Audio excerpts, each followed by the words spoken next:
The UN Tax Committee is distinct and globally recognized for its work in norm and policy shaping and provision of practical guidance in international tax cooperation. It generates guidance for governments, tax administrators and taxpayers, as part of mobilizing financing and other support for sustainable development, giving special focus to developing countries. A subsidiary body of ECOSOC, the committee meets in biannual sessions, while working year-round through its multi-stakeholder subcommittees. During the COVID-19 pandemic, the previous committee membership of 2017 to 2021 nevertheless delivered in full on its ambitious work program, refined its practices and working methods, and accelerated the publication process of the following major guidance products. The 2021 UN Model Double Taxation Convention between developed and developing countries. This model was first published in 1980 and generally favors retention of greater host country taxing rights. The 2021 version of the model addresses, among others, concerns expressed by developing countries regarding tax treaty obstacles to the taxation of foreign enterprises on income from automated digital services and on gains on so-called offshore indirect transfers. It also features new guidance on the application and interpretation of the definition of permanent establishment, the concept of beneficial owner, and the application of the model's provisions to collective investment vehicles, pensions funds and real estate investment trusts. The 2021 UN Practical Manual on Transfer Pricing.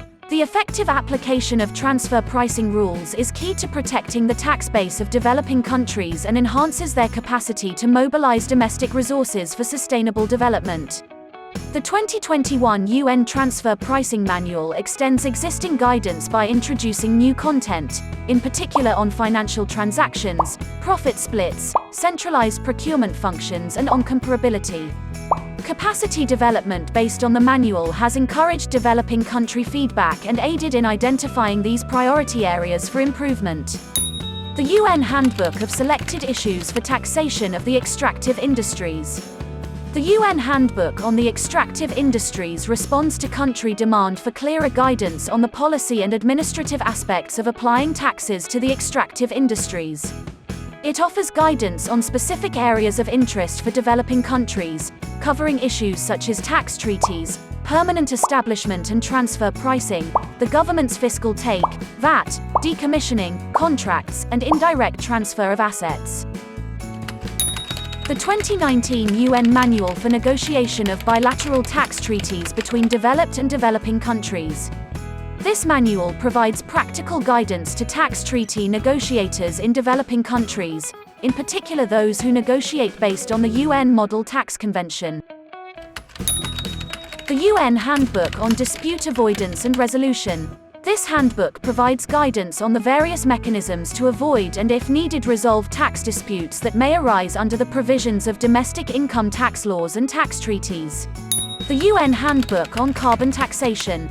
Carbon taxes are a policy option aimed at curbing carbon-based emissions responsible for climate change, in line with the commitments assumed by countries under the Paris Agreement. The new UN Handbook on Carbon Taxation responds to country demand for clearer practical guidance on policy and administrative aspects of designing and implementing such a tax.